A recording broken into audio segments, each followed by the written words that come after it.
Alright. And crank this up. Go like that. That's a bit better.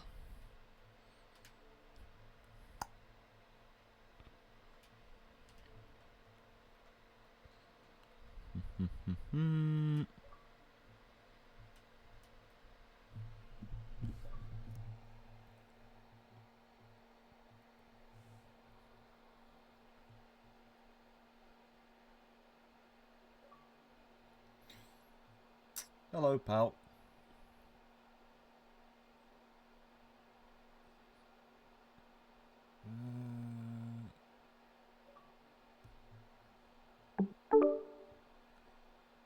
Is this gonna unmute?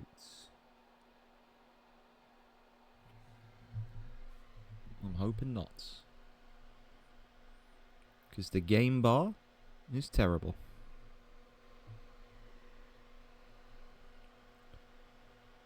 Come on. Oh! We got life. You there, Sergio? I'm here. Can you, as always, my man, say a big long sentence for me?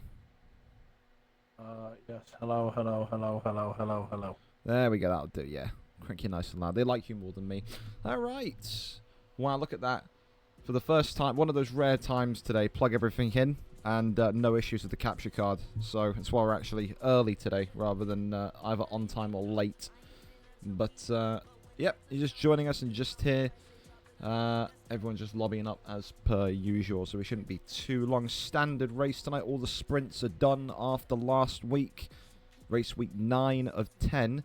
This week and next week, and that is season 3 in the books. Austria.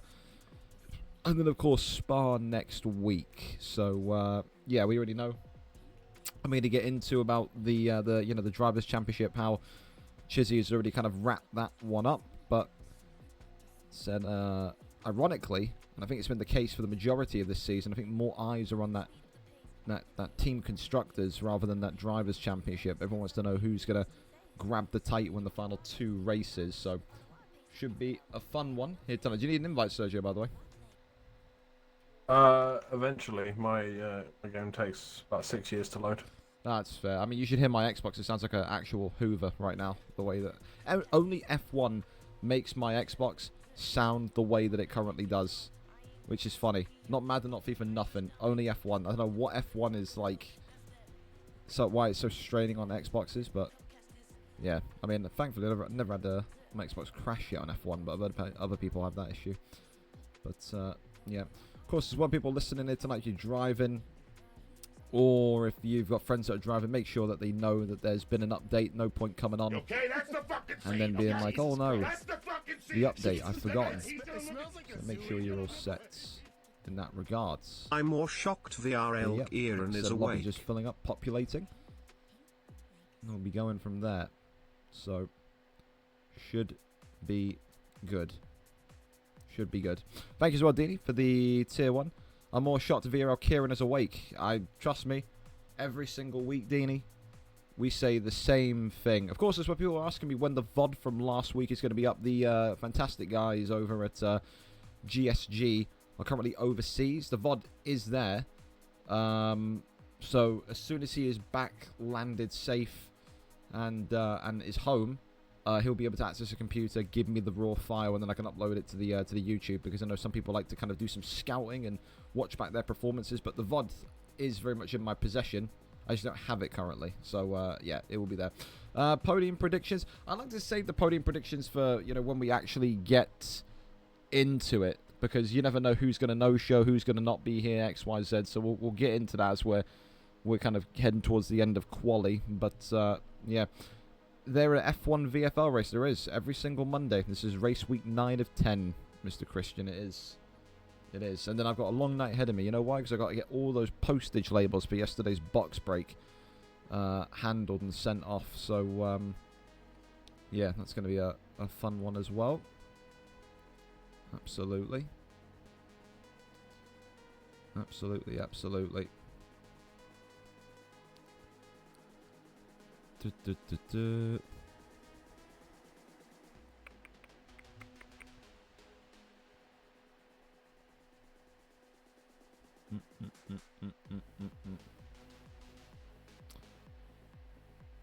for now,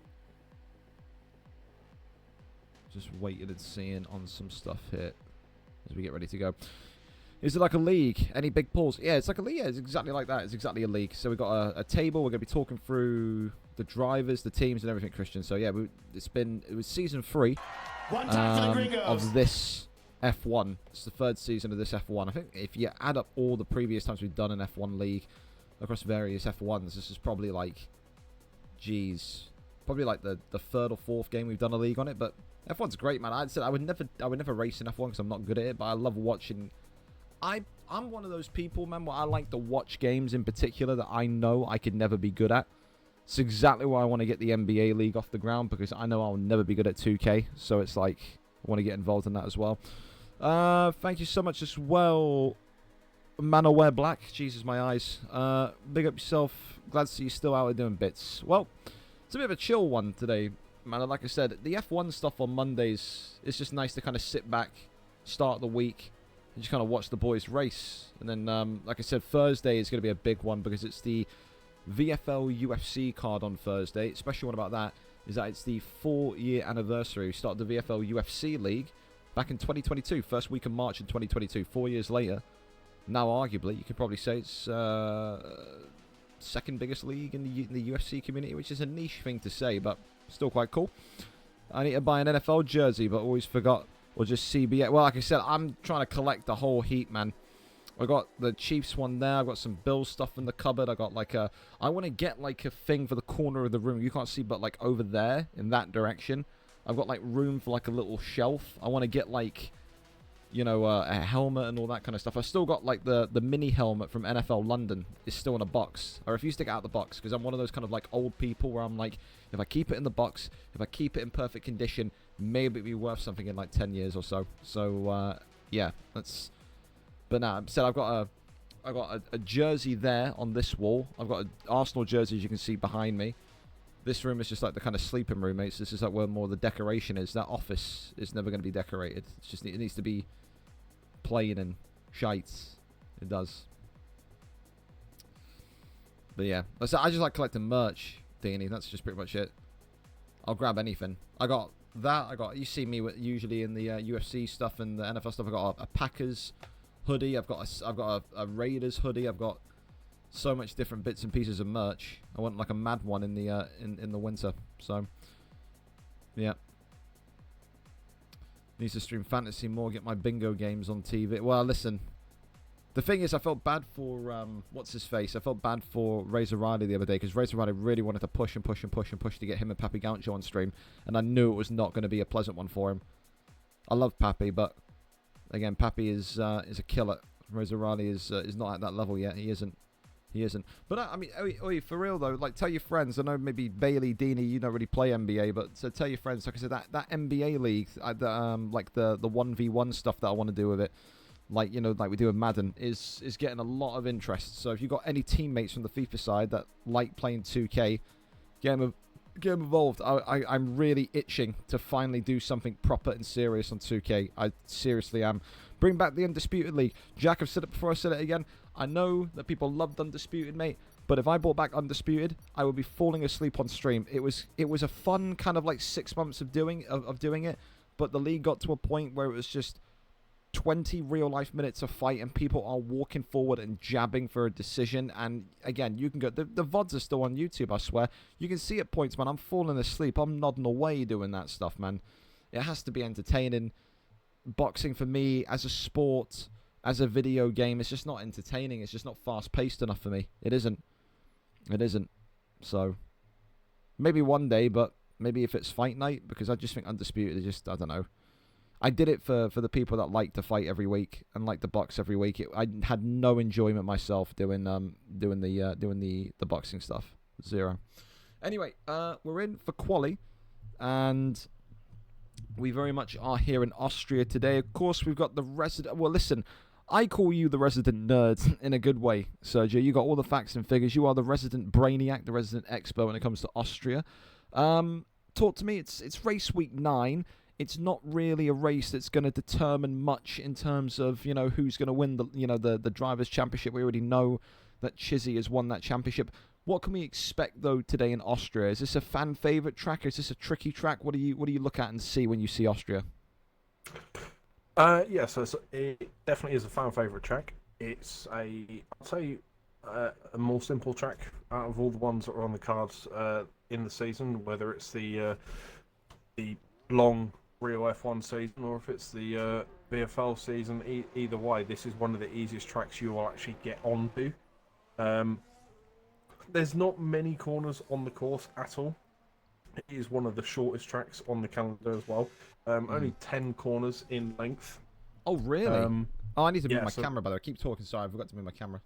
No, you're fine. Yeah, not many on there at all. And the even the pit stop is quite short around here as well. 20.3 seconds. That is all it takes to get a pit stop done here. But bearing in mind, smaller track, less opportunities for overtakes. You've got a couple of decent straights here, but there's a few winding corners.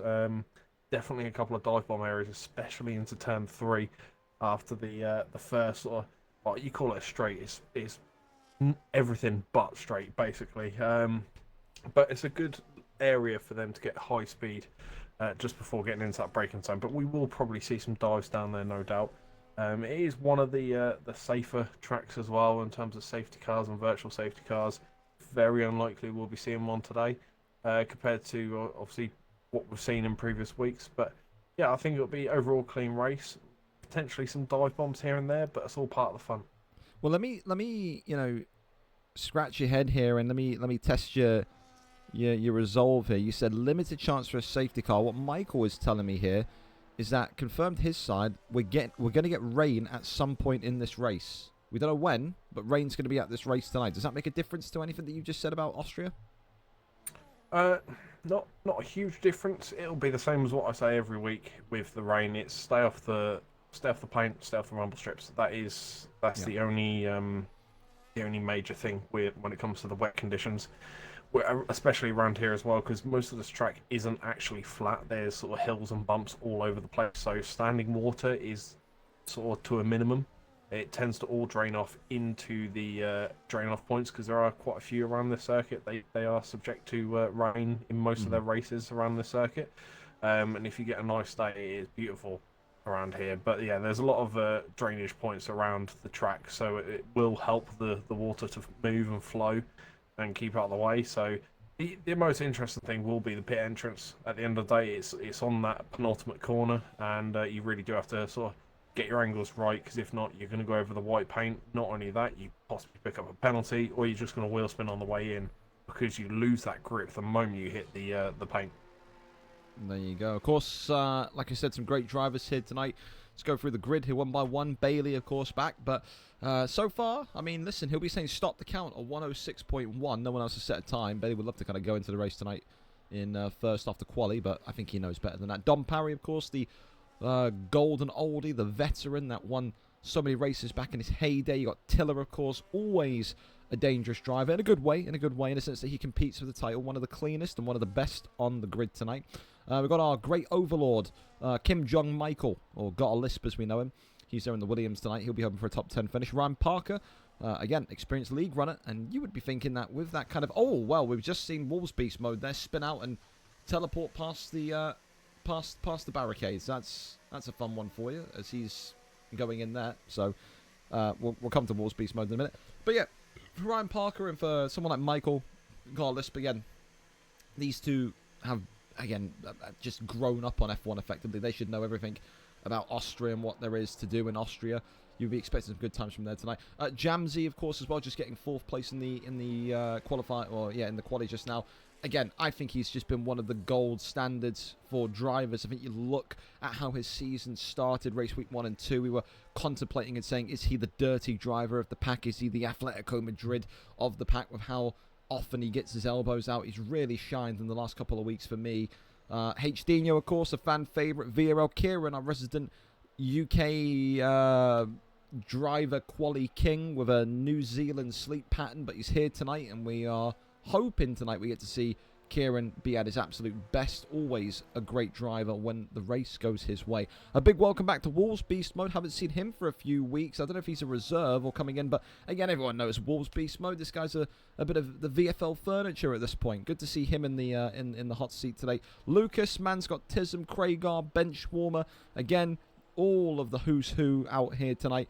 Chizzy, of course, our confirmed Season 3 champion. There in 15th at the minute, going to set a time. Surty, of course, always feeling good. Shadow's Gunner as well, one of the most improved drivers of this season. And then, of course, Neddy and Blazer Guns there as well. Great drivers to have on the grid. You'd wonder if we're going to see the resident favourite German, Marcel, or Neymar as we know him, hop in after his FIFA stuff concludes. But strong grid here tonight, Sergio. Strong grid. I mean, said the same thing to you last week, with pretty much Chizzy kind of, having nothing now to really worry about. Is there, I don't know, is there pressure on him tonight to finish as high as possible, to keep the Red Bull and the Team Constructors, or will he be treating this one, do you think, like it's just, it's a free hit? He doesn't need to try, it doesn't need to be sweaty, it doesn't need to be kind of lean forward, eyes lasered onto the screen. Can he afford a bad race tonight, or do you think he'll be so super competitive that he wants to win the double this season? Well, let's be honest, everyone wants to win everything. So he possibly will be looking at the fact that he could do the double. And the fact that they're only, well, to be fair, they're only a decent result away from sort of not catching Ferrari, so to speak, because they'll probably pick up points themselves, but at least closing that gap a little bit. So yeah, in terms of obviously individual standings, driver standings, tonight's race is almost pointless for him. No matter where he finishes, it's the same result come the end of the season. Bragging rights, I know, if you get another win, but yeah, the main thing is obviously the team championship here this evening, and Ferrari have got to do everything they can to stay on top, because the gap is not much at all. 236 to Ferrari and 214 to Red Bull, so there's nothing in it whatsoever. But yeah, ideally we need obviously Craig to pull a good performance out, which he's done in previous events, previous races, and hopefully you can redo that again tonight. But yeah, I mean, in an ideal scenario, ideal world, you'd see Chizzy up the top, and whether he qualifies up there or not, it doesn't matter. He'll be fighting at the top regardless. Absolutely. Well, listen, we can get that visual for the guys that want to see it here. That one that you just said about the points there. We'll recap that for people in case you are wanting to see it and you're a visual learner. There you go. The Drivers' Constructors, the Drivers' Championship. Think of this like, the Premier League. This is Chizzy's, and no one can take it away from him with 2 races to go. Sean Tiller and Shadow's Gunner again have really done well as a team with the Ferrari, 2nd and 3rd, 122 and 114. But Chizzy's just been so good, so consistent, so high level. I think the only real disappointment there in the top 5 will be Kieran. I think Kieran will be saying to himself, if I just showed up a little bit more, if I didn't fall asleep as much as I did, who knows? Maybe we'd still be talking about a title race, maybe we wouldn't. But yeah, I think an interesting one tonight, because I think even though the title race, all the Drivers' Constructors is over, people still want to finish as high as possible just with bragging rights. I think people want to try and disrupt that Ferrari kind of dominance in 2nd and 3rd. Jamsy's going to have to make a real good go of it tonight and try and pip Sean Tiller or Shadow's Gunner if he wants to break in and be the sandwich, be the Aston Martin sandwich between those 2 slices of Ferrari bread. And if not, then, well, listen, the battle for 4th, the battle for 5th is incredibly interesting. A top 5 finish in a league like this, Kieran, Benchwarmer, Rye, they're all in there. So it will be fun to see what the final standings look like, not only after tonight, but after next week when we're in Spa for the final race of the season.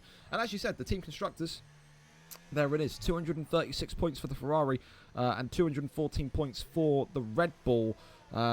It's some ground to make up tonight, and like you said, it's going to be, no offense to Craigar, don't want to put any pressure on him, but he's got pressure on him. Craigar has to give us a good race tonight. He's got to give Chizzy a good race tonight. If they want to break this Ferrari dominance, both of them need to finish with points. Of course, Aston Martin are in 3rd place. It doesn't look like they're going to be caught 30-odd points behind are the Williams, but you never know. Never say never. The Aston Martin just need one bad night. If Neddy and Jamsey, for some reason, I don't know, get disrupted and distracted by the rain, maybe they slip down the pecking order, and maybe the Williams close in on a top 3 in the Constructors. But yeah, it's had a really, really fun season it's been so far, and it carries on here tonight in Austria. Someone's asked earlier on, my opinions or my thoughts on the podium. I don't think my answer is ever really going to change at this point. Sorry to be boring. I think in any order, you're looking Chizzy, Tiller, and you know what? I think now it is going to change a little bit. I respect VRL Kieran as a driver. When it goes his way, he is excellent. Don't sleep on him. When everything goes in his way and there's nothing bad that's happening and there's nothing that has rumbled him, he is a top 3 driver. He is a serious threat to the Constructors title. But there's a big but. Makes a bad turn, takes a bad corner, takes a bad penalty, speeding in the pit lane, whatever. Kieran's head flies off the shoulders quicker than you can imagine. I think that happens again here tonight, especially because of the wet weather. So I'm going in any order tonight: Chizzy, Sean Tiller, and I think Jamsey will get that podium position. I think it's always difficult for third place. You can talk about Jamsey, you can talk about Shadows Gunner, you can talk about even Benchwarmer. On his day, Benchwarmer is absolutely brilliant when it comes to kind of the race for the top 5. Even Dom Parry, depends what kind of race Dom Parry gives us, but it's always an exciting one, and it's always so unpredictable. And like I said, with the rain coming in, it's always up in the air. You just do not know. It takes one mistake, it takes one spin out, one bad tyre selection, one bad strategic move of pitting a lap too early or a lap too late, and then before you know it, boom, your car's in the wall, or your wheel explodes. We've seen punctures happen a couple of times this season. It wouldn't surprise me maybe tonight that could happen again. I mean, when it comes to that then, Sergio, we talk about punctures, we talk about tyres, and I always ask you this, strategy. We know there's going to be rain in this tonight. Even if it is going to be slight rain, rain is rain. You said it's one of the shortest tracks of the calendar. You can see that from Chizzy's quality time, a 103.8, which I'm sure you'll confirm is a fantastic time. But what is your tyre strategy tonight? If you were racing this, if you heard rain, how are you approaching this one tonight? All depends on how much information I have access to. If I know roughly when the rain's going to be, you can kind of plan whether you want to go for the medium, so you do a shorter stint at the start and then possibly gamble on when you go on to those intermediates. But if you haven't got access to that data, or you don't know exactly when it will be, or even just a rough idea of how long into the race it'll actually be till the rain shows up, then probably hards. See the hards out till the point where you can't take them any further. Track gets too slippery, because let's be honest, they will last quite a while around here, unless you're pushing like crazy. Because believe it or not, this is actually somewhat of a difficult track to wear tyres in, because there's not many high-speed corners. I believe there's 2, which are the 2 middle corners, which is turn 6 and 7, I believe, off the top of my head. Oh, you've done the meme. But yeah, tell me about it. I believe it's those corners that wear the tyres in the most. So I do think that hards you'll be able to take around here quite a way. So yeah, if it was me, depending on information that I've got given to me, it'd probably be a safe bet, hards, go out there. But if you're feeling a bit bold, feeling a bit up for it, almost a bit boisterous, then go for the mediums. Play a risk and hope that the rain comes in early. Well, I mean, I don't know about you. Again, I always feel like I'm seeing things, Sergio, but does it look like it's gotten a little bit darker for you in this race? Does it look like it's starting to get a bit overcasty already in this quali section? Could we be on for early rain, do you think? I don't know if my eyes are playing tricks on me, but this looks a little bit hazy, a little bit misty, don't you think? Yeah, no, it is a little misty. And to be fair, the reason it is misty a lot of the time is just the area in general. This area in Austria does tend to have this sort of weather. Mm-hmm. Yeah, I mean, rain definitely isn't far away. I'm looking around at the minute. There is heavy cloud. Is it spit? I thought again. I do. Whenever there's rain, I can't lie to you. I feel like I'm seeing things. I feel like I'm looking at the TV at one point and I'm seeing the rain starting to spit ever so slightly. So I'm just kind of like sat there side-eyeing the television at the minute. But I don't know. I feel like it could be coming early. I feel like it could be really coming early. Yeah, I think it won't happen in the qualifying, but I think we'll possibly see it the moment we load into that race session, because we've had it once. Unfortunately, there was an error with the session, but we had it once so far this season where we've loaded into the session, ready for the race, everyone's readied up, and we go in and it's pouring down straight away. And I think we could be looking at that, because each lap I'm watching Bailey go around at the minute, it's getting like more foggier and everything around, and the cloud is getting heavier. So the only blue sky I can now see is, I believe, east of the circuit at the moment. That's the only blue sky. All the rest of the directions at the minute, with all the clouds, are all covered. So, and some of them are getting a darker grey lap by lap. So yeah, I think we might well see it the moment we load in for the race. Well, I mean, and as a driver, do you prefer that? Do you prefer just knowing what's in front of you as soon as the race starts? Or do you prefer it coming in mid-race and that kind of, that knowledge of thinking, okay, someone can make a tactical mishap here and I can maybe gain some positions? Is it better for you? For you personally, would you prefer it right from the off, or would you like it coming in midway through? Probably midway through. Tactically, it's better because you can. Gambling is never promote gambling. However, in racing, gambling's very fun. So you could go out on a certain set of tyres a stop or two earlier, or even go for your pit stop a lap or two earlier than other people. I have seen it done before where someone gambled. They went in 2 laps before the rain actually started, put intermediates on. Yes, they did heat up, but didn't overheat. And then they managed to do it again when just before the rain stopped. They came in 2 laps before they thought it was going to stop, and they timed it to perfection. And they'd done all that and managed to get from pretty much last to first because they just absolutely smashed it. So tactics-wise, it's fantastic if it comes mid-race. But in terms of just from a spectator's point of view, and also if you're a racer that enjoys carnage, you want it from the start. It's going to be chaos, especially going into turn 3. It's a tight corner. You can't go any more than 2 cars side by side into there. You go 3 wide into there, guarantee you now, you all go off and you all go ghost mode in this.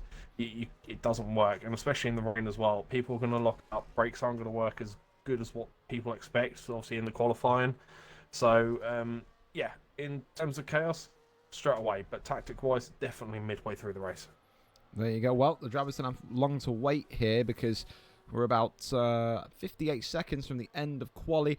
I mean, shot caller as well. Sergio touched on that before we kind of go into it. The qualifying king himself back up top. Vero Kieran pipping Chizzy's time, a 103.8, pipped by a 103.6. So, again, the top 2 looking sharp. We know Kieran's good. We know Chizzy's good. We know Dom Parry's good. There's so many great drivers on the grid tonight, but quali is a different beast and a different animal compared to the actual race tonight. The big question is on not just, I think, my mind, but the people watching this who don't even race this mind, who kind of tune every week just to have it in the background. I think the big question is, how many laps does VRL Kieran survive? Do we get to see classic Kieran, or do we see head loss, explosive, I just want to go to bed Kieran? I wonder. I do wonder, because I think, again, a quick track, a slick track, like Austria, I think it benefits Kieran. I think that the shorter the track, the shorter the distance the track, I think the sharper Kieran will be, and he can be. So, yeah, I'm rooting for Kieran, but I'll tell you this much. If I was a betting man and you tell me, all right, well, you got to put your house on Kieran to finish the race, not even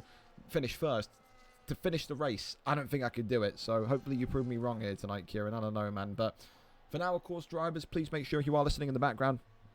You understand, and remember, please do not ready up until Michael gives you the ping. Usually he gives you about 2 or 3 minutes of being able to adjust your setups before he readies up the race. So yeah, do your setups, but please do not ready up. Do not do anything of the sort, and we'll have a fun race here. Race week 9 of 10 here in Austria is about to start in a good couple of minutes. And fair play tonight to the drivers, by the way. I don't know if you see this, Sergio, but we have absolutely smashed it for times tonight. We were here in quali, bang on time, and it looks like tonight we're going to be starting the main race early. Usually the main race starts at 10 p.m. UK, 5 p.m. Eastern, if anyone in the US is watching us tonight. It's 9:52 by my clock, so I think we're going to be here starting early, and that's good news for the drivers because it means everyone can get off and get to bed earlier. So I think you're not going to hear too many complaints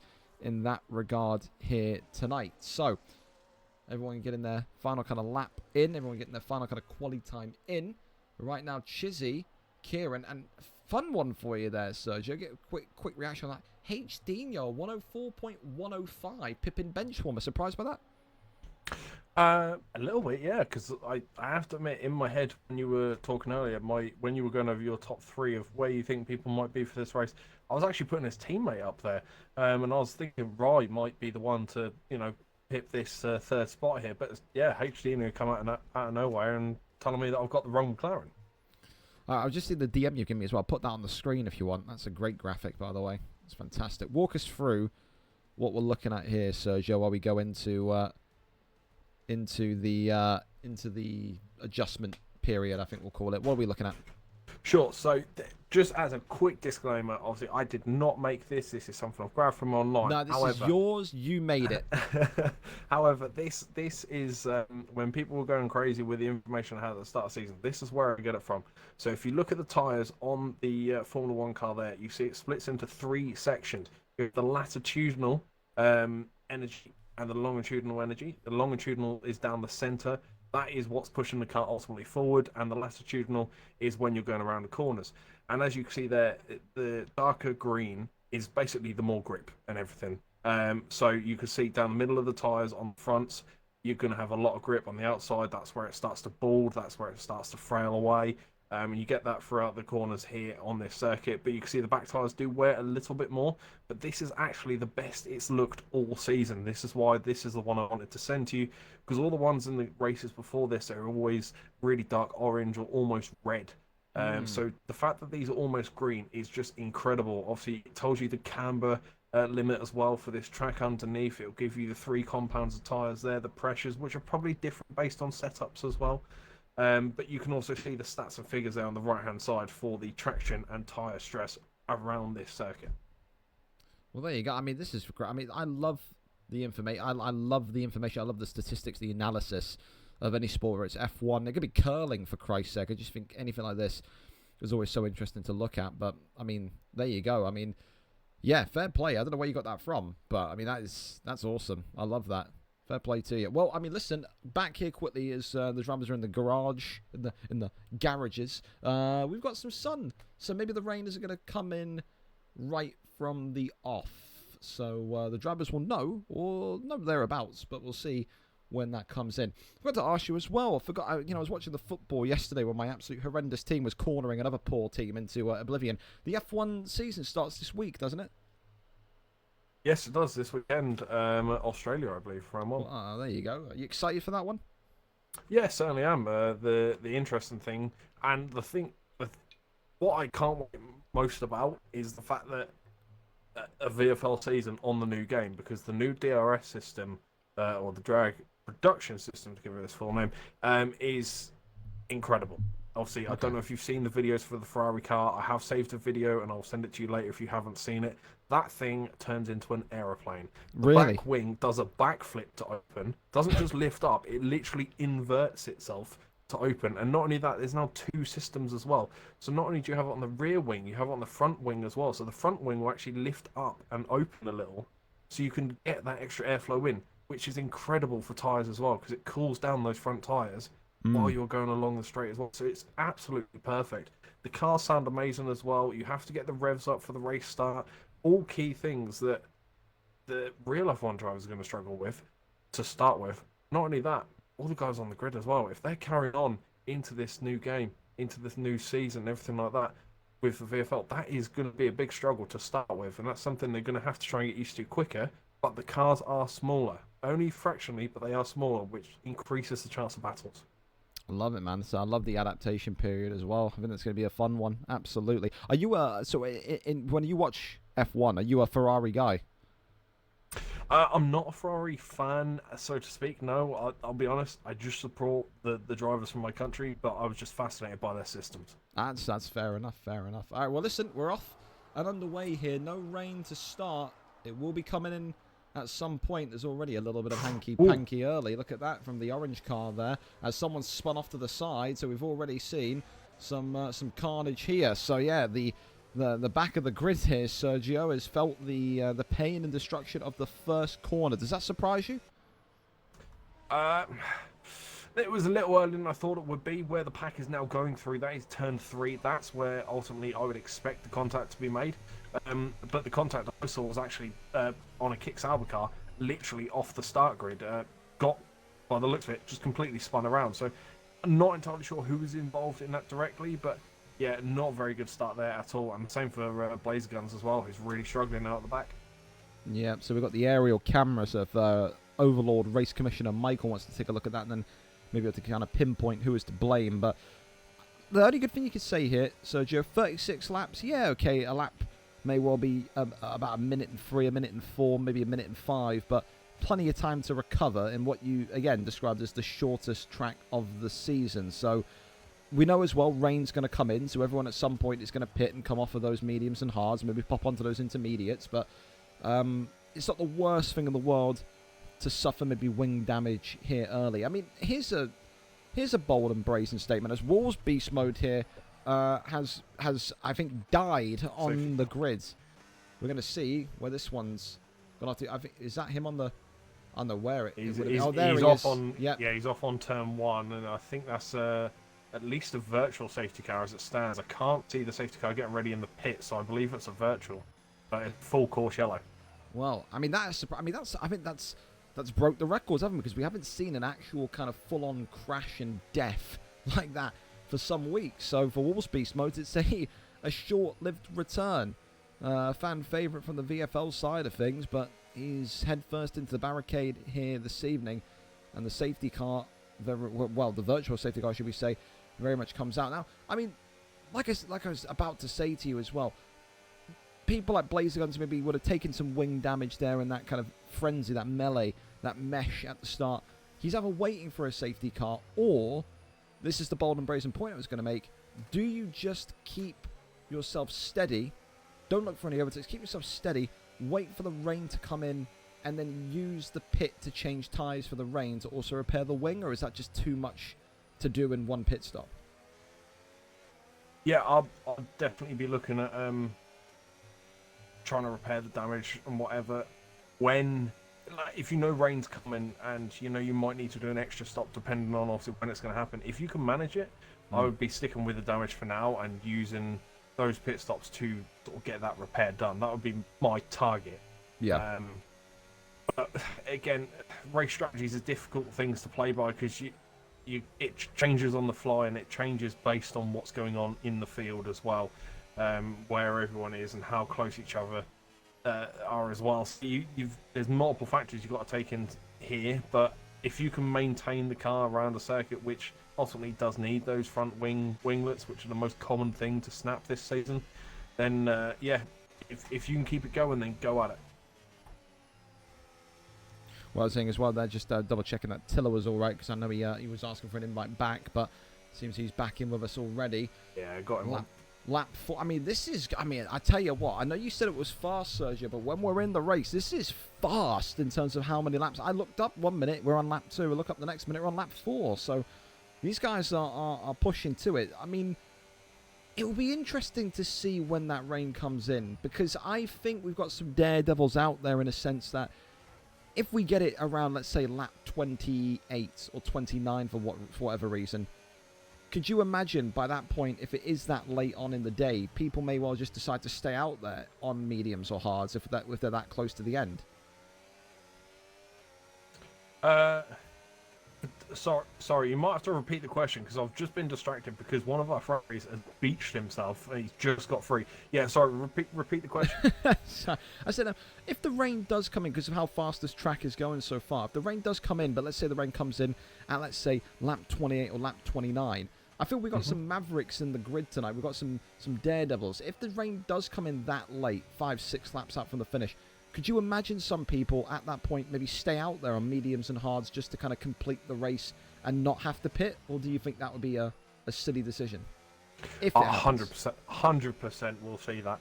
I can't remember these people it was. I think it could have been, I want to say 30, that's the name I've got in my head, but I could be completely wrong. I remember someone in one of the races where we had rain, they kept going with their mediums and they were actually there we go. Well, listen, hold on just a minute, Sergio, because if you bet your house on Kieran to finish the race tonight, you're now homeless. Kieran getting a 10-second penalty in the pit lane, and after 5 laps, he is out. So it's another race day, another fantastic qualifying session for 20 minutes, and then Kieran bows out in lap number 5. Not for him tonight.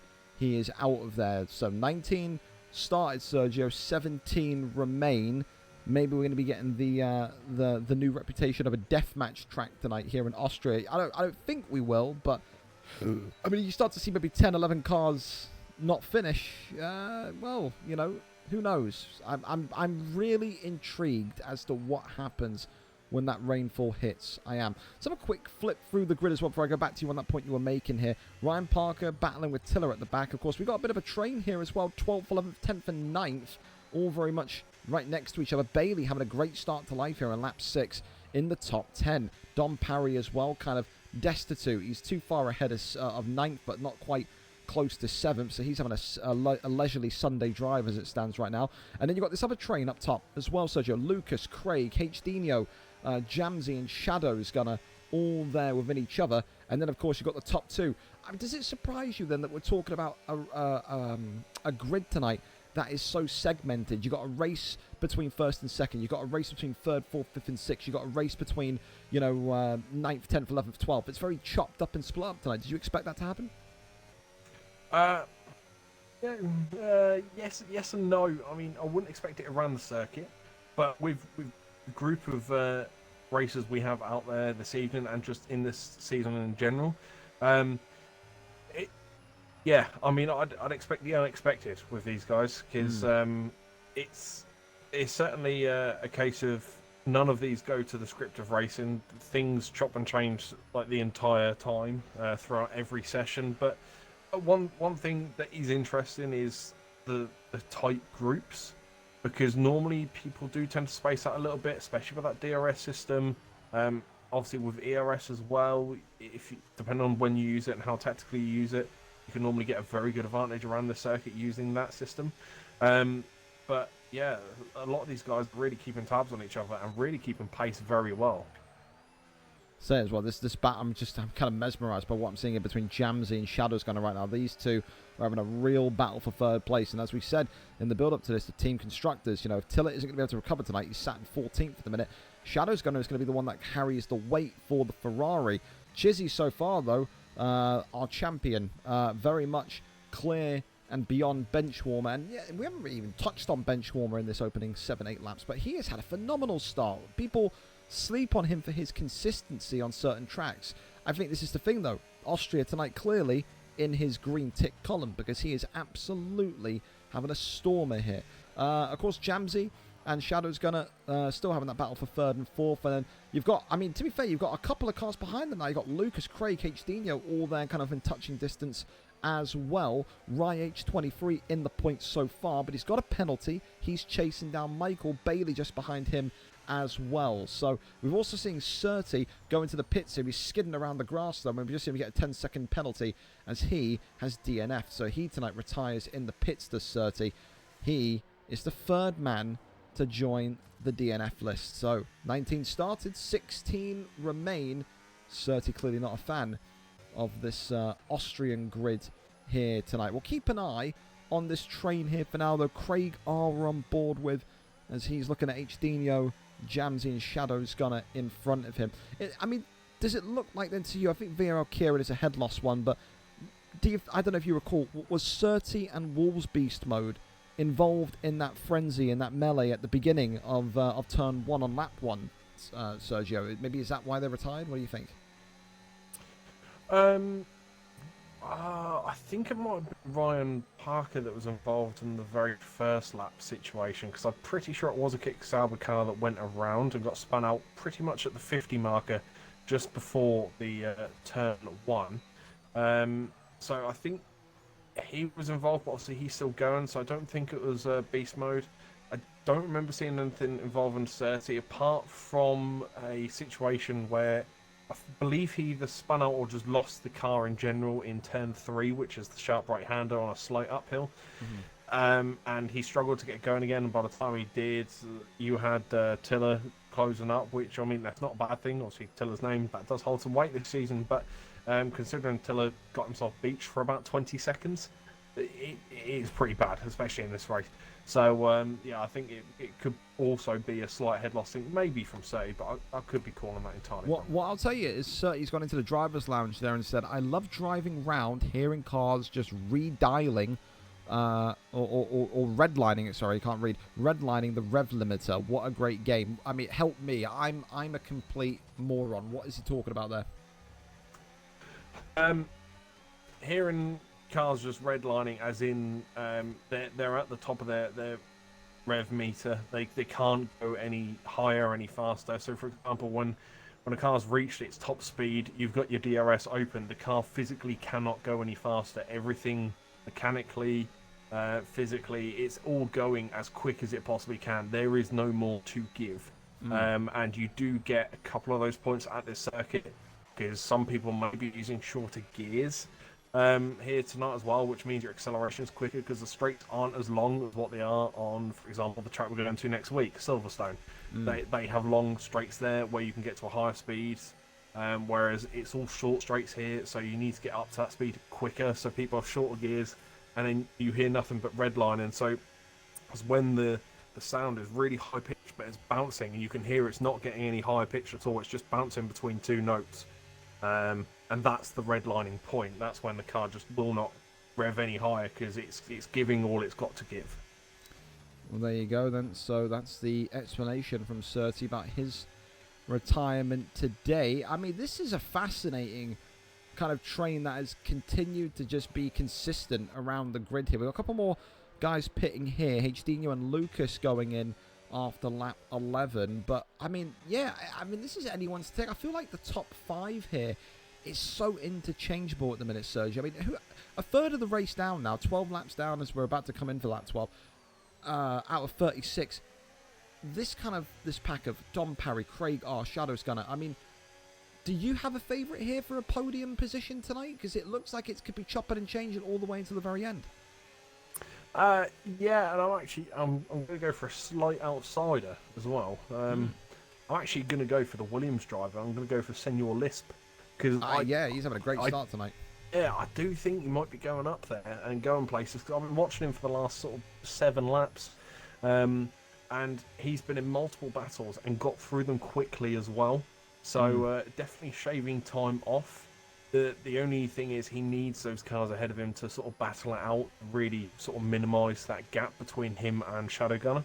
Well, not Shadow Gunner, he's in the pit, sorry, that's a bad example. Dom Parry. He needs that gap to close up a little bit if he can before the rain hits, if it does hit. You got to remember it's an if but a maybe in this game. That you could be told that there's definitely rain coming, and then all of a sudden it'll switch off when you're 5 laps in. So if it is coming, he needs that gap to sort of close up a little bit because the times will naturally come down.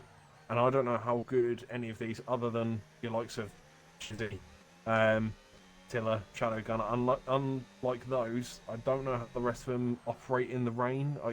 Obviously, I've seen a couple of races, but nothing with torrential rain. And when it rains in Austria, it pours.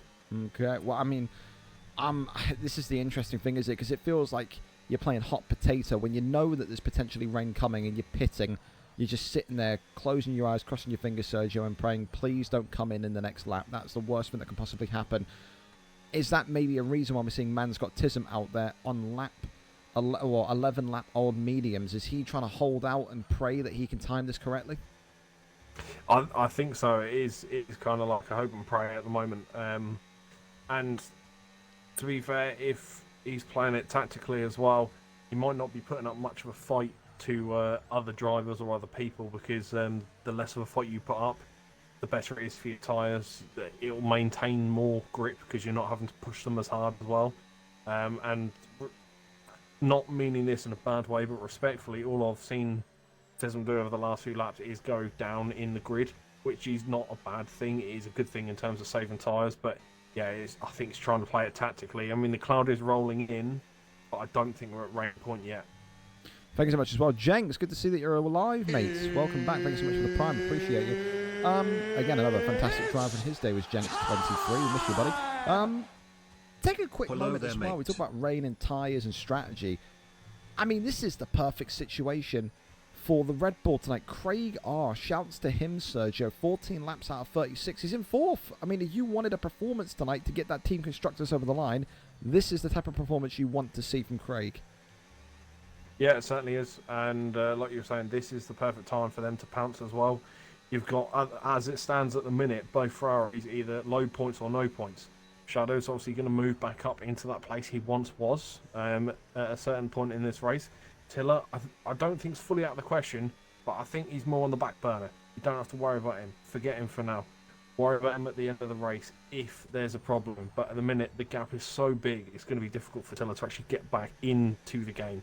Get his head back into the space it needs to be. So, yeah, I think this is absolutely prime for the both Red Bulls to get the maximum points. But now they need to work out, if they haven't already placed a strategy before the race, they need to make sure that they don't hit at the same time. They don't want to hold each other up. This now needs to be a bit of team play to secure those points and make sure to do the best they possibly can as a team to come away with the highest amount of points they can from this race.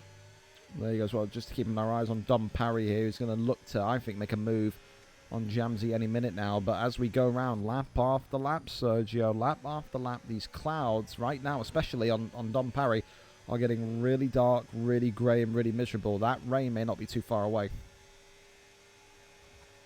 No, it doesn't look far away at all, because the bits of blue sky I was seeing, that they are clouding quite quick, and the mist is getting quite bad as well. Looking around, we do have some dark clouds now coming out, so yeah, I wouldn't be surprised. And actually, there's a slight visual, not bug or anything, but it's almost like a slight cheat code in the way to look out for. And I noticed at the end of the start-finish straight into turn 1, there's a slight glisten or glimmer off of the track where the eagle-eyed light that is vision remaining that, shines. Man.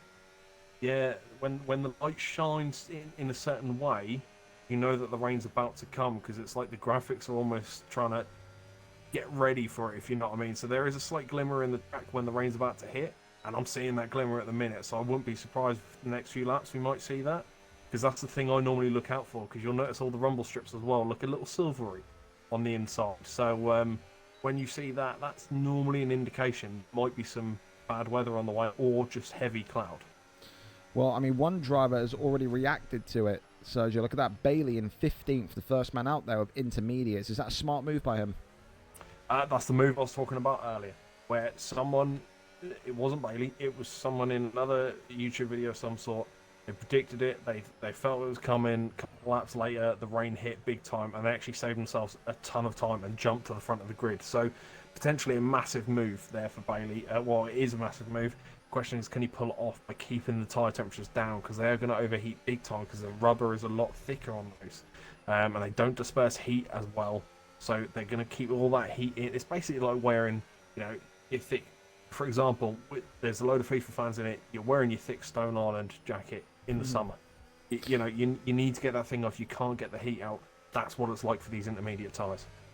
Well, there you go. Just the conundrum now is, when does that rain hit, and are we going to see exactly half of the race in rain? 17 laps out of 36 done so far, as the big question still remains, when does this start to get a bit slippery? When does it start to get a bit more moist around the grid tonight? For now, we'll stick with Jamsey, who is continuously in this kind of back and forth with Dom Parry. So good to see Dom Parry, still able to have such a good race. I mean, it's not near Chizzy. Chizzy is absolutely blown past the competition tonight. Doesn't need to win this race. He's won that Drivers' Championship, but he's just almost kind of putting a statement of intent out there, letting people know this is the quality that you have to be to win that title. Need an invite if possible, says HDinho. HDinho 4. I will send one. I will do my best to get you one if I can invite you through this screen. And we'll do that now. HDinho. I hope you're on Xbox. HDinho 4. I hope this doesn't kick me. HDinho 4. This one? I hope so. I hope it doesn't kick me out the lobby. And once you do come back to the lobby, there is rain. I can confirm the rain has started now on lap 18 of 36. And intermediates are now on for Craig as well, who's currently in the pits. Oh, disconnected while F125 was suspended. Oh my god. Can I join back in? I can, can't I? Please tell me I can. Yeah. Oh, thank Christ. Oh, look at you. I sacrificed myself for you, HDinho. Oh, hey, listen, you matter more, man. You're the one racing, not me. So don't worry. You're fine. It would only annoy me if I wouldn't be able to get back in. So there we go. We've been kicked out of the spectators' seats, but don't worry, I got my pass, mate. I'm coming back.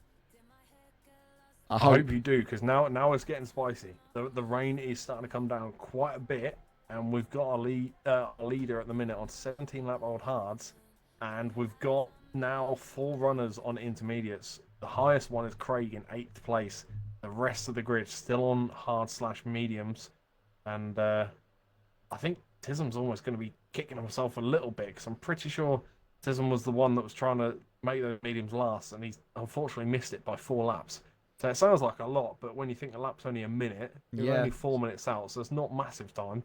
Slim margins, isn't it? Exactly. I mean, and this is we talked about that just before I got kicked out of the at the arena here. But we talk about Bailey, who had those that decision to go on the intermediates. I think it was about 2 laps ago, wasn't it? So I mean, has he done a master stroke here? Is it a good decision by Bailey in the end to go on those intermediates, or is 3-lap-old intermediates already not going to give him enough of a boost, enough of a lead? Yeah, no, I think that will give him a slight advantage. Not a huge one, but a slight one. I think what would complete the move is if there was a safety car. Yeah. That would ultimately bring him back into everything. That's the missing piece, and I don't know if we're going to get that or not. It depends how these drivers now handle this wet conditions, and those that are still on the dry tyres, how they get on, because they could end up face first in a wall. So if a safety car was to come up, then yes, I think this could have been absolutely spot on. But you got to remember, if your intermediates are a couple laps older than the rest of the grid, it's not a major issue. It's just like running thicker hards. Yeah. So they do last a fair amount of time. So you should be okay. You should get away with it. And unfortunately, I've had another retiree as well. Well, Blazer. I mean, listen, I think that's been coming, hasn't it? He was on the brunt of that collision, that incident in the first lap, and you saw him spin around. So I mean, fair enough that he's lasted 20 laps, but clearly tonight that has been all he can take. Thank you so much as well. Sorry, I missed that too.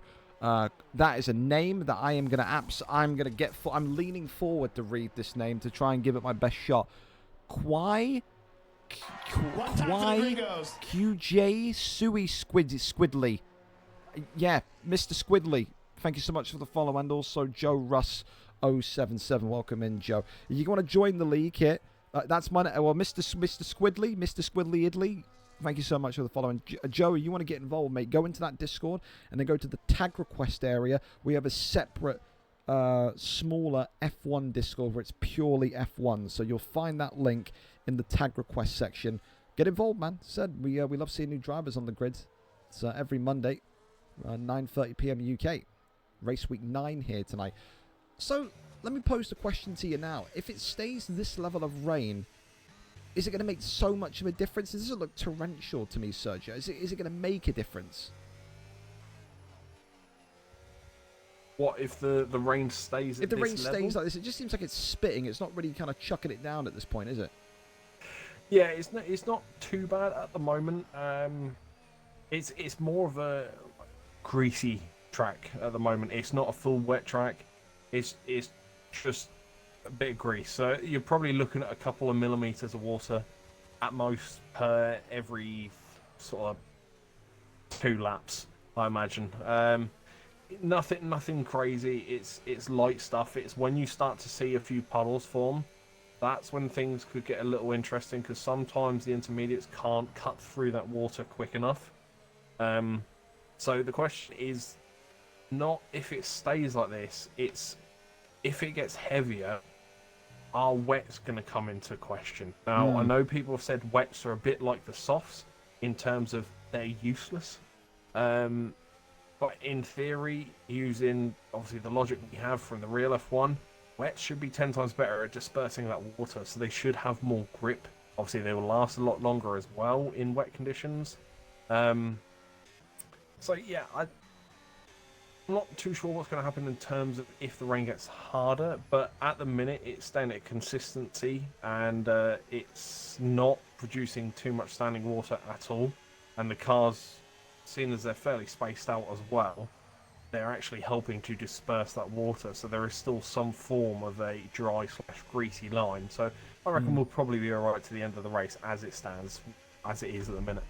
Well, there you go. As well, a bit of a battle here at the back of the grid. I'm on board with Ryan Parker here as he's kind of looking to battle and overtake Manscott, Tism and Bailey. Great to see that even in lap 22, there's battles all around the field, or the track, should I say, as Bailey there just takes a 3-second time penalty. These penalties are starting to build up now. Did you expect that? When the rain hit, were you saying to yourself tonight, when the rain hits, we're going to see a sharp increase of penalties, or did you not think that was going to be the case here, Sergio? I didn't think it was going to be the rain that would cause... Well, no, sorry, other way around. I thought it was going to be the rain that causes the penalties. What I didn't expect was people picking them up beforehand. The thing that I wouldn't say fully surprised me, but caught me a little off guard was how many were getting the 10-second time penalty of the pit entrance. Pit lane. Yeah. That surprised me because I feel like, especially on a track like this, where the track in general is shorter, the laps don't take as long to get around, and the pit lane is a more challenging pit lane here. It's probably one of the most challenging out of the entire season in terms of how tight the pit lane is, the entrance difficulty, and then not only that, getting out of the pit lane as well, because it's very easy to clip the wall on the way out because it's a very tight turn. But, yeah, it's quite surprising how many people are actually getting caught out by that all throughout the race, really, from early doors to from those DNFs to people recently when they're getting their intermediates as well. It's quite interesting to see how many are actually getting caught out by that now. That lasts, second to last round of the season. Well, Dave, by the way, as you were talking there, about once or twice, Benchwarmer has really struggled turning the car around. He's nearly skidded off the track a couple of times there, and of course he took that penalty just as he came through for lap number 23. Let's have a reminder quickly on the penalties here. 3 seconds for Benchwarmer, 3 for Rye, 3 for Michael, got a lisp, 6 for HDino, 3 for Neddy, 6 for Ryan Parker, 6 for Tism, and 3 for Bailey. Tiller, though, is the big shock. I mean, yeah, he had that kind of disconnect and that lag out at the kind of back end of this race, Sergio, but not been able to recover. You said at one point that the gap was just too big for him to come back into this one. Have you been proven right? So far, I've been proven wrong. I didn't even expect him to get back into the points. There was a 15-second gap between him, who was in, I believe, P14 or P15 to the car ahead. So, yeah, the fact that the 15-second gap has been depleted and disappeared, and he's now put time on those positions, is very, very impressive. Whether that's tactical genius working strategies there, or it's just sheer pace, I'm not entirely sure. We have our first wet runner, by the way, Bailey. Yeah, Bailey. But yeah, I think Tiller's done a great job to get where he is, and I don't think he's done yet either, because he's hunting down Michael, and at time is really fluctuating quite a lot. Well, I'll tell you, there again, it's all starting to go around again as well. Joe Russ, if you do me a favour, mate, you go into the Discord link that you generated before, the one that Nightbot posted. Click there. Go into once you're in the VFL Discord, go to the area that says tag request. It'll see like a little red ticket. It will say tag request. Go into that channel, and you'll see a link for the F1 Discord in there, mate. Okay, so go into that big Discord that you generated the link from in the chat. Go to tag request, and then you'll see the F1 Discord in there, and you can join through there, okay? But appreciate you getting involved and being interested. That's a big penalty, though, by the way. Wow. So 3 seconds on what has been, up until now, Sergio, my driver of the day, Craig, who's been in that kind of top 4, top 5 for the entire race, takes a 3-second penalty, and that could be an absolute killer. I mean, listen, I think he wants to finish in the top 10, doesn't he? I mean, that's the aim, but I mean, if Chizzy finished first and he finished 4th tonight, we're in for a really fun one at Silverstone at the end of the season next week. As a little bit of contact there came in, and as that happened, there was also more penalties lower down the grid. So these penalties are racking up 9 seconds now for Manscott. But yeah, I mean, the good news for Craig is that there's 3 seconds on Benchwarmer, there's 3 seconds on Jamsey.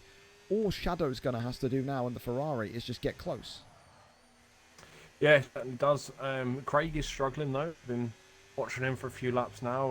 Benchwarmer made it difficult and managed to get around, and Craig's been trying to make it difficult for Jamsey to get that, to sort of try not to let him pass and everything. And unfortunately, Jamsey's broken that defence down, and now that gives Shadow the perfect brain to really sort of put a dampener down on the title hopes for Red Bull, because you could try and leapfrog Craig now in the last few laps. You've got 10 laps to do it, and you're within a second. No DRS, but slipstream becomes very powerful on the wet, let me tell you. I can't lie to you, man, with how, again, Shadow's going to just took a penalty there. I mean, yes, the Shadow's going to and Tiller combination has been talked about all season. But if Tiller can just keep it clean here, Sergio, he may rocket himself up to around about 4th or 3rd in the grid tonight. He, Lucas, Dom Parry and Chizzy, the only drivers on the grid without a penalty so far. Yeah, and that could be absolutely massive, especially for Tiller, because the pace is still there. The time is coming down to Rye as well, so he's clawing that time back. And if he can just get above Rye and be that car behind Lucas, that could leapfrog both those two up. Maybe not necessarily podium, but at least closer to it. And that's going to help the title hopes massively for Ferrari as well. And again, that's another damper and another sort of worry for Red Bull. Well, it all comes down to this kind of final 9 laps now. It's got absolutely rapid tonight. Again, we knew it was a short track. We knew it was a quick track. But these 27 laps have absolutely flown by. You've seen a little bit of everything. You've seen the rain. You've seen, the fiery death of Wolves Beast mode on that first corner. You've seen, collisions in the first kind of turn of lap 1. You've seen dominance from Chizzy. You've seen the old dark horse in Dom Parry show that he's still got it. You've seen underdog stories of Craig I. You've seen absolutely every possible storyline that you could imagine here in Austria tonight. For now, though, it looks like Chizzy and Dom Parry are absolutely sure fits for 1st and 2nd. It's more about now who gets that 3rd position, and I think someone like Lucas, I think someone like Tiller are going to absolutely be interested in that. And that's a bit of a tight one there between Shadows and Craig, wasn't it? I think that had gone past the point of tight, and that was very aggressive from Shadow Gunner. No way was that move on down the inside. It's definitely a dive bomb, and there was heavy. It didn't look heavy, but there was heavy contact between the two because Craig just got pushed out of the way. And because of the physics of the game, there's no damage to either car from what I can see, but that has affected Craig's race big time. So I wouldn't be surprised if there is a protest. If I'm in Craig's shoes, I'll be protesting it. Because even in the wet conditions, I've seen it a couple of corners now where Shadow, I know he's trying to push, but he's pushing a little too aggressively. It was in turn 1 where they're coming wheel to wheel. You just put the brakes on, you're not even side by side. Just brake a little earlier and try and get a better exit. But no, they go wheel to wheel and they're causing contact. Shadow eventually manages to pull away from the contact.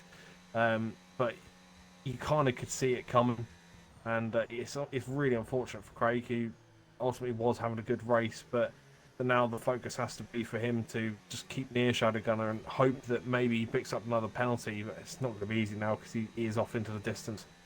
Well, I mean, listen, I think if in a really, really tight Team Constructors, like we're seeing this season, if Craig even feels like he's got a slight chance of maybe, being successful in an appeal for a penalty, I think you have to take it because every position matters with how close this Team Constructors is. So I'm going to be very interested to see what Craig does, what Chizzy advises him to do, or what happens there. But like I said, it's been a 9-week-long rivalry, hasn't it, between the Ferrari and the Red Bull? And that contact there may well have reignited the verbal warfare, if there has been any. So that should be pretty good. And there's debates here as well. Manuel Wears Black not been impressed by Craig. I can't lie to you. Craig tonight has been, I still think, one of the drivers of the day. The fact that he's really picked up the slack tonight and has placed so far what will be in the top 10 to get points for the Red Bull. It's such a pivotal part of the season where they need points to kind of outdo the Ferrari. I think he's absolutely done it tonight. I think no doubt Chizzy will be getting given a bit of a pat on the back as well for how he's held his weight. But for now, it's all about this final 7 laps as we're with Shadows Gunner, who's looking to maybe try and get the jump on Jamsey. And again, Jamsey and Shadows Gunner have had a little bit of a rivalry competitively all this season as well. There's always one position or so between these guys, but Jamsey's not going to be looking to give up that 4th place position with any ease here this evening. You can see the standing water as well. It's getting quite bad out there. So you can see what I like to call snow trails, which is the tyre marks that are left after a typical sort of heavy snowfall. You see the tyre trails and everything from all the cars driving out of their driveways and all linking up together, eventually merge into one. You see that on the race course here, so I like to call them snow trails, and that tends to be the driest line because the car ahead of you is acting a bit like a snowplow and it's pushing that excess water away, giving you better grip than them. So that's why it does give a massive benefit for slipstream in the wet, because that car ahead is doing God's work for you. And you can see that quite badly as well when you're on board with these cars, and even from the exterior cams, it's definitely going to be a benefit if you can get in those tyre marks and maximise that grip, because that is really going to benefit you in terms of your speed. Well, there you go. As well, we're getting more kind of information here. Deaney saying, I think you both missed VRL Kieran's crash before he retired, because that was massive with no one around him. So there's the potential that Kieran made another small VRL Kieran-esque error and crashed the car and felt like he couldn't compete, couldn't continue, and that's why he retired. And maybe that's the case. Chris Kamara of the Race Grid Deaney there giving us that insight. And Corey as well, good evening to you, pal. Hope you're well. Hope your 75 games of FIFA went as good as they could do tonight. You're here with us for the final 5 laps of race week 9 in Austria in the pissing rain. It is fantastic. But for now, we'll stay with Shadows Gunner and Jamsy. It doesn't look like there's going to be any contest between Chizzy and Dom Parry. Dom Parry's completely clear as well. Even Benchwarmer looks like he's pretty much clear here. So it's not a battle for the podium. It's a battle for who's going to get higher in the top 5, maybe between Jamsy and Shadows Gunner. And maybe, are we going to see Lucas and Tiller leap into that top 5 as well? And Manowes Black is not happy with Craig R, saying as well that at parts of this race when he's been spectating Craig, that he moved under braking to force Jamsy off track and damaged his wing in the process. So maybe, hey, listen, maybe this could be a Jenga tower of reports here tonight, Sergio. You get Shadows Gunner being reported by Craig to drop, Shadows down a couple of positions, and then you get Jamsy reporting Craig to drop Craig subsequently down a few places in the grid. So who knows? Who knows where these guys are going to end up, and who knows if their appeals will be successful? That's the other thing we're saying. Well, what if he gets moved here and moved there? It all comes down to the independent kind of committee to make that decision on whether or not they've got a point. There's a contact there between Jamsy and Shadows Gunner here in lap 32. The Ferrari and the Aston Martin neck and neck so far with 4 laps to go, and there's a bump there, a bit of a side swipe. These two are getting aggressive now. Look at that, Sergio. That was some real elbows out there. Holy hell.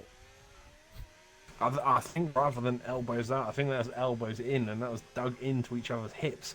That was very aggressive. I think one of them gives it, the other one gives it back. I think that's what they're doing at the minute. They're letting each other know that they're there, and they're putting the pressure on. And okay, yeah, you don't see a ton of contact like this in F1. It's quite fun to see in a way, because it shows aggression. It shows that they both really want it as well. They want that position. So it is quite nice to see, but at the same time, obviously when you're sitting there as a driver, that's one thing you hate is contact in a non-contact form of racing.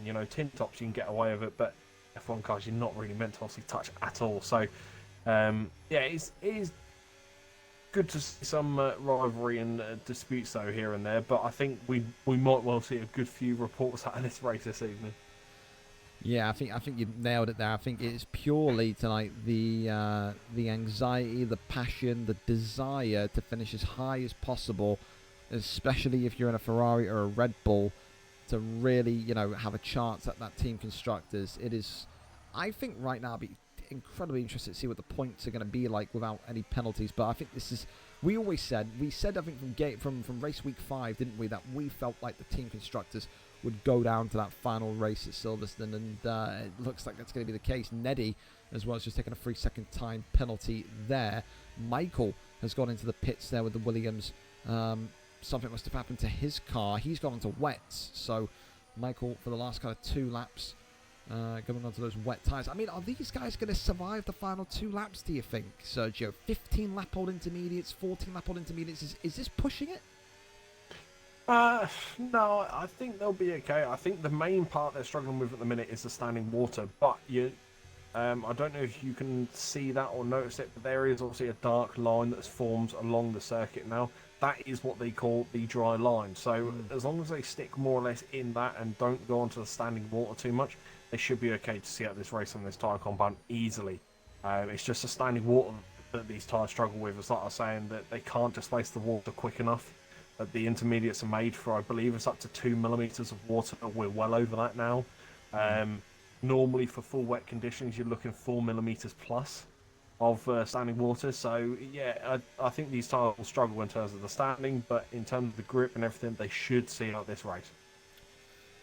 Well, 2 laps to go, and I think, yeah, you've got this battle between 5th and 4th, but you've got this real conundrum now as to what's going to happen with Tiller and Lucas. Are they going to be able to get close enough to maybe leapfrog up a couple of positions? A quick reminder for you here, on the penalties one more time: 3 for Bench, 3 for Jamsey, 3 for Shadows, 3 for Craig, 3 for Rye, 9 for Hdino, 6 for Neddy, 9 for Ryan Parker, 9 for Manscott Tism, 3 for Michael, and 6 for Bailey. So yeah, it's been a race tonight, of course, marred by the weather, marred by maybe for some like Blazer Guns in that first turn of lap 1, but it's been very tight.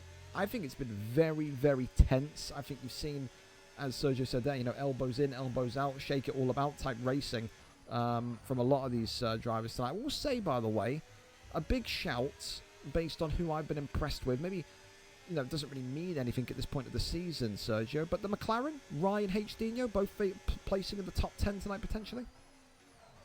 Yeah, I'd say they've had a very good race, consistent, and a good overall team performance as well. Nice to see. We mentioned that a few times this season where different teams have done that, so it's good to see them finishing, pretty much one on top of the other, and yeah, consistent laps as well. Consistent lap times coming in. Well, it's the final countdown, so to speak, is now you can see Shadows Gunner and Tiller right there in 5th and 7th. I think as well, I mean, regardless of what people are saying Craig has done or hasn't done, I think he's done a really good job tonight in kind of keeping up the pressure on the Ferrari. He's been a force this evening. Is Michael there? I think, has he spun out? Has he retired in the pits? What's happened to him? Yeah, he's retired in the pits. Okay, so Michael, I think it was when Michael got that 3-second time penalty, I think he kind of knew and said to himself there, this is a wrap, and it's not going to be my time tonight.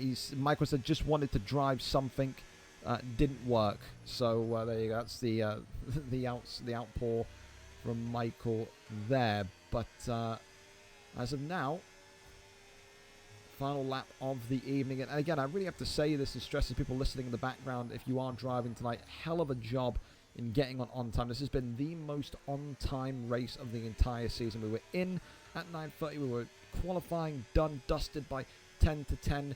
When we start on time and we finish on time, everyone's happy. Everyone's in a good mood. So again, I appreciate all of the drivers tonight for just being on time and being prompt, man. That's what we love. And one more race to go this season. We know Chizzy's already won the title, but it's all about that Team Constructors. There's confirmation.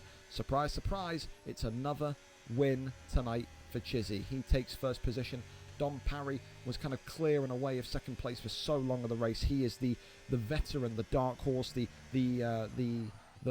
experienced vet that hasn't really had a lot of success maybe in recent seasons, but he's placed second tonight. Bench warmer has for now taken third position, as Jamsey takes fourth, Shadow's going to take fifth, Craig are going to take sixth here, you'd imagine. But then it all comes down to what happens with Tiller and Lucas. Do they jump up any places, any spots? We'll see here. Tiller just coming in. It looks like he will probably just leap over Craig. No, he doesn't leap over Craig, so finishes just underneath Craig in seventh. So, I mean, that's a great finish tonight if you're a Red Bull, Sergio. To split Shadows and Tiller. Craigar's done what he needs to do for now, pending that inquiry about the potential, braking and all this and that. So, yeah. Yeah, no, fantastic job for him. And to be fair, I do kind of want to shout out Shadows kind of at the end there as well. While I was watching him for the last few laps, his battle with him and Jamsey. Yeah, okay, they were getting a bit boisterous. They were getting their fists up a little bit.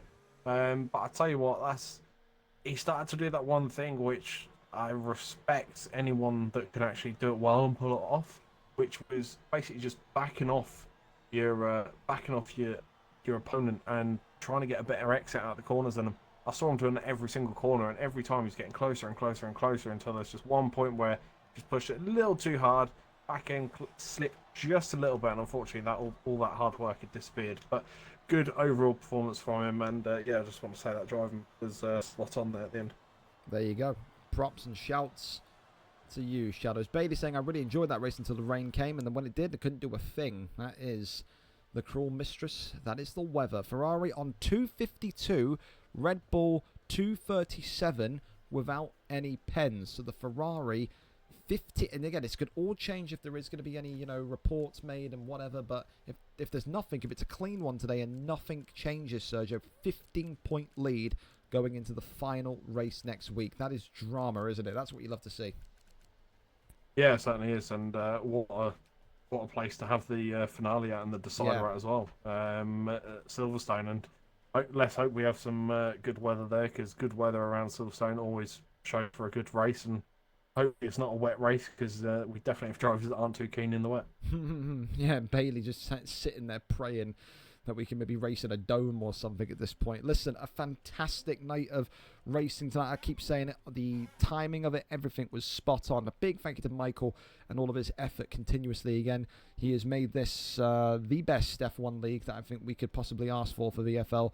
A 247, excuse me, Sergio. He said 240, so it's a 5-point gap, not a 15-point gap in the Team Constructors. That's even more crazy. So it's going to be a proper shootout next week. Remember, anybody, whether you're Craig or Jamsey or whoever, if you want to submit anything in for potential review, penalties, etc., make sure you do so. Michael usually opens the channel about 11 p.m. and closes it about a day or two later.